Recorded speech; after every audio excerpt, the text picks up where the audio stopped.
Fusion Mobile, quality e-learning experience on the go. Good day everyone, you're welcome to Fusion Mobile e-learning clinic, and I'm Miss Lydia Idowu. Now today we'll be talking about the history of commerce. Now under the history of commerce, we have the history of commerce in Nigeria, how commerce started in Nigeria, factors affecting the growth of commerce in Nigeria, factors that encourage the growth of commerce, and the trade by barter system or the trade by barter.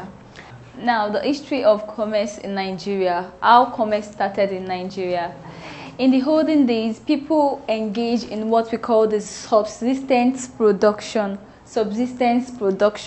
Now, subsistence production is when a man produces goods for his family. He produces what they need. For example, if they want to cook okra, they harvest the okra and they use it, they cook it in the family. They don't take it out to sell. That is what subsistence production is about. Now, later they started having problem because it was difficult in meeting all their needs. For example, if I want pap, if I want okra, if I want tomatoes, if I want yam, it will be very, very difficult for me to make all that by myself. So that is how they started meeting people and they started interacting with people that, okay, I have yam and you have okra, please, I need your okra. Then we'll do the exchange of the goods.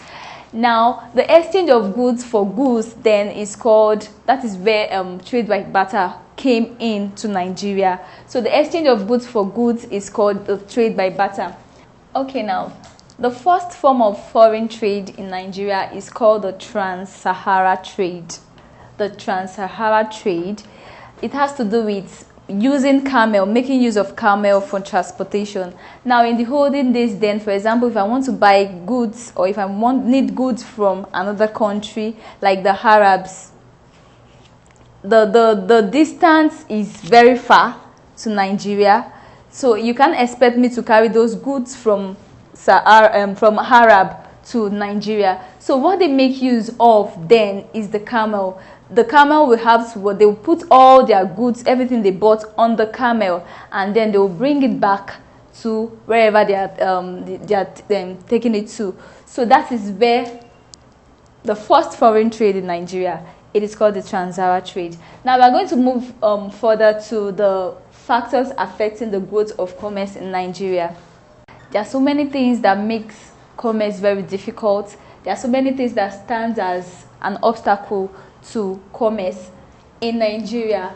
Now, number one, we have the insufficient capital, we have political instability, we have low savings, we have poor transportation systems, we have poor communication system, we have low levels of education and illiteracy. Then the last one, we have lack of adequate commercial facilities. Now, let's talk about the first one, insufficient capital. Now, insufficient capital affects the growth of commerce in the sense that if I want to expand my business, I need huge amounts of money to do that. And if I'm not able to get that, I have great ideas of things I want to produce, I won't be able to carry that out because I have insufficient capital. So that is one of the factors that affects commerce. Now, the second one is political instability. In Nigeria, we find out, especially in Nigeria, we have different parties. For example, APC is the one in charge right now. For example, if APC, they are constructing third billion bridge, let's just use that for an instance, and they are yet to conclude the project, and then another election comes and the other party wins. If PDP comes in power, they won't continue the projects, the undergoing project.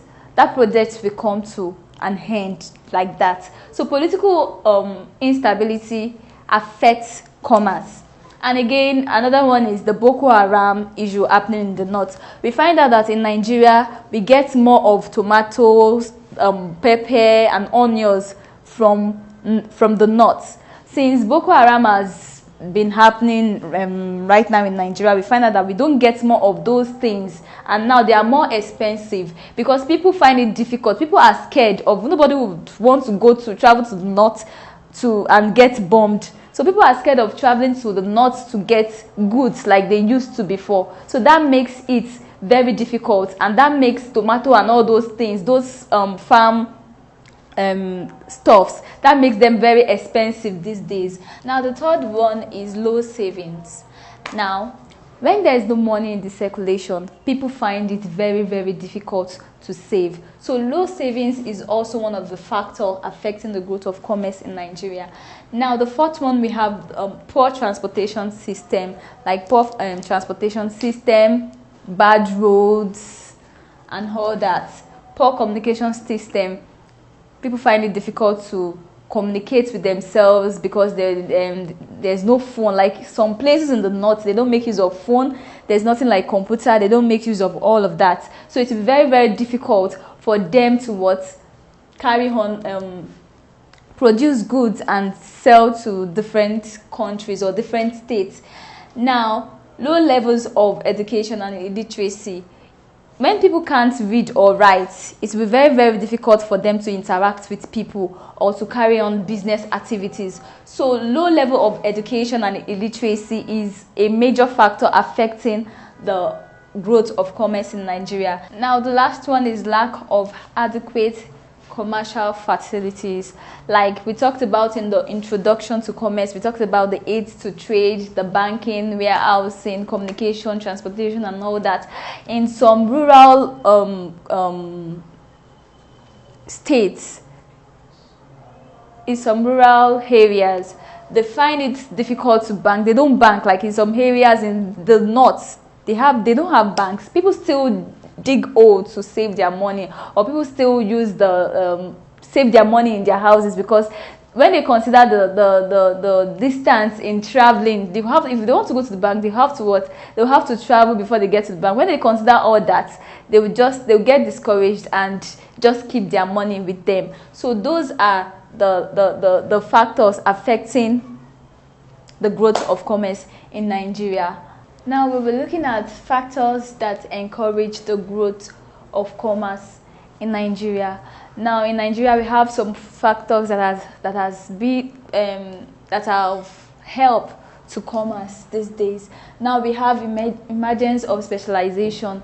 Like I said it then, like in the olden days, you have to produce everything you want by yourself. That's kind of difficult and it takes time. But specialization, we find out these days people specialize in different aspects of production, and it makes commerce very, very much easier. Now, the second one, we have government participation. Government has really helped its citizens in production of goods these days. For example, government grants loans to people. We have so many financial institutions that grants loan to people. Government, they provide good roads these days, and it makes transportation very, very easier. Now, the third one, we have development of means of communication. Now, in Nigeria, currently, we have various networks. We have the MTN, we have Glo, and all of that. In the rural areas, where you can't make use of the MTN, you can make use of your Glo. So communication is very, very, very much easier these days, and it encourages the growth of commerce. Now, development of financial institutions. The financial institutions have really upgraded themselves these days that it's so easy for you to make transaction. We have these days, we have mobile, you can make transfer on your phone, on your mobile phone, and do so many things on your phone without even going to the bank.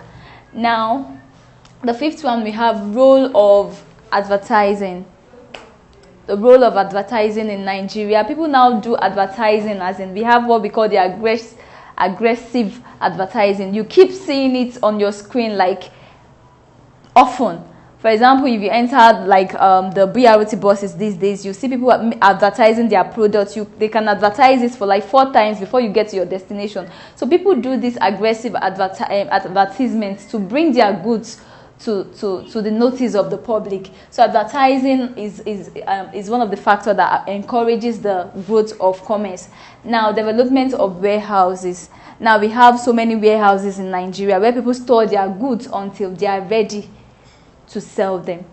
Now, we'll be talking about the last one on the list, which is the trade by barter system. the trade by barter system or the trade by barter. Like we talked about it earlier, that in the olden days, people do make exchange of goods for goods. If I need tomato and I have yam, I'll have to look for the person that has tomato and who is also in need of my own yam before I can make exchange. So that is what trade by barter is about. So now we'll quickly run through the outline on the board. The history of commerce in Nigeria is started with trade by barter, the subsistence production, like I said, producing goods for your family, just for your family, for the consumption of your family, you know, not selling to outsiders. Now, factors affecting the growth of commerce in Nigeria, we talked about that. Factors that encourages the growth of commerce and the trade by barter system, which is the exchange of goods for goods. Thank you. So some questions will be displayed on the screen in order for you to evaluate yourself. And if you have any question, you have to go back and replay the video. Thank you.